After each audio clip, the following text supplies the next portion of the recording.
Hello, I'm Prachi Pratap. Welcome to my podcast today. Today we will discuss She Session. As a fourth generation working mom, it's motherhood that made me more appreciative of the struggles of my mom, grandmother, and great grandmother. I always looked up to them as role models, but empathy came when I walked in their shoes. Equal parenting is a myth, and gender expectations are culturally rooted in our thoughts and actions.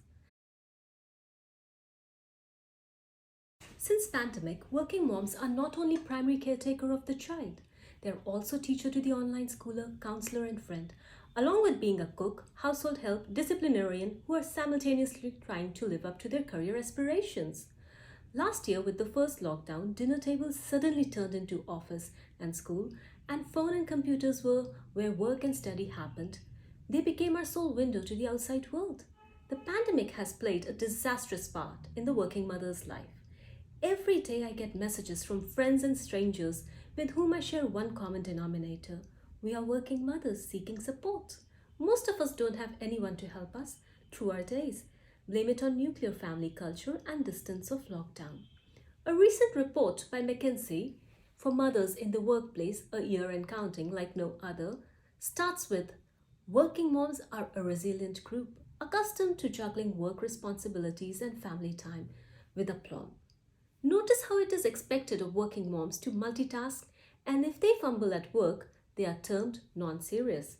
If they fumble in parenting, they are blamed for being career oriented. If something is wrong at home, they are again blamed for not being available. Most working moms don't have anyone to leave the child with. Schools were the only trusted place, which now remain closed. I personally have taken my daughter to work so often for that reason. In India, it is increasingly difficult for mothers to leave a child with help due to lack of dependability on system, faltered background checks, no watertight contracts, trafficking, and general lack of trust. Dr. Margie Worrell says domestic duties is amplified for working moms who are 1.5 times more likely to report additional 3 hours a day on domestic chores, essentially another part time job. It explains why an eye popping 865,000 women left the US workforce last September, coinciding with children returning to school from home. Nicole Mason started to refer the pandemic phenomenon of work loss for women as a she session, and many economists have followed suit, analyzing the long road to recovery to get the women back in workforce. The she session will drastically reduce household income and will have a direct impact on consumer patterns of not just the middle class but lower class as well. For every working mom creates jobs in her household.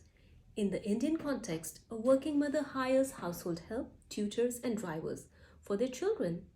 These jobs will be gone too in absence of urban working mom not having jobs. In a study by University of Southern California, 44% women said they are also sole care provider for their children. These percentage are more than double in India. A lot of highly talented and educated women either move out of workforce or take up not so gratifying jobs post childbirth. Yet what is forgotten is these mothers who are raising the next generation successfully decade after decade deserve their careers also. Forbes quoted Larina Ye of McKinsey, it's 3 to 5 hours of housework on top of your full-time job, a job and a half. When working moms say they feel exhausted and burnout, there's a reason for that. However, ABC News reports that women between 25 to 44 are 3 times more likely to leave their work due to childcare demands and children home from school.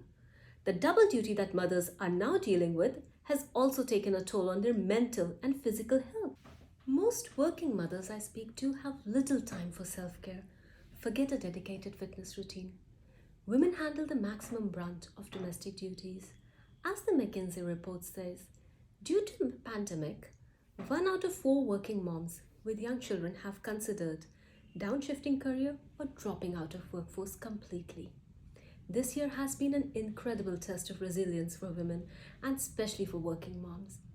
In an article by Wall Street Journal, working mothers derailed by pandemic face a tough road after a year of sacrifices. Many working mothers are trying to regain their momentum. Some have retooled their careers. others hit new obstacles. What we notice is women have given up lucrative career and settled for underpaying jobs, which allows them flexibility to work from home and be around the children who are doing a second school year from home. In countries like India, gender equality, especially for mothers, has no importance in policy making. Again, most reforms are formulated by men. As there is a huge popular suffering for basics during pandemic, rights for women automatically take a backseat. However, what is forgotten, even the maid working in your house, the female construction worker, the vegetable vendor, the ironing lady, presswali, is a working mom. They form the backbone of urban working class, and when they suffer, the economy suffers.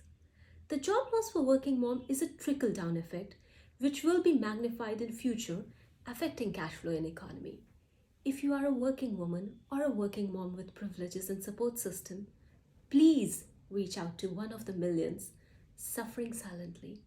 Also, if you're a working mom having a tough day, you can talk to me.